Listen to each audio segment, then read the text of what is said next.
Welcome back. Now, there are some things that you'll want to take into consideration before you use Dragon to begin transcribing the videos or the audios of other individuals. Now, if you're transcribing a meeting that has more than one speaker, Dragon is unlikely to be accurate, and that's mainly because Dragon can only transcribe one voice at a time effectively. That's what the engine is really designed to do.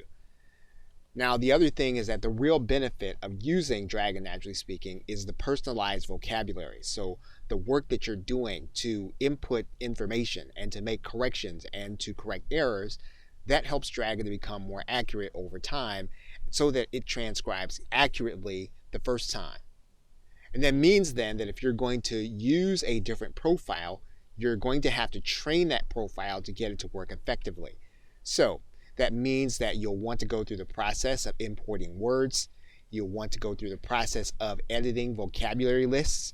With Dragon, you'll want to go through the process of inputting documents to help Dragon to understand what that person is really going to be saying.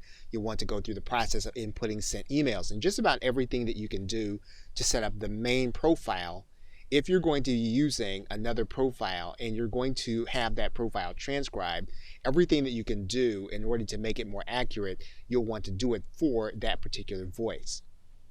Now, in order to understand this fully, every profile, including the main profile that you set up when you first install Dragon, can have multiple sources. So you can have different sources of audio and recording.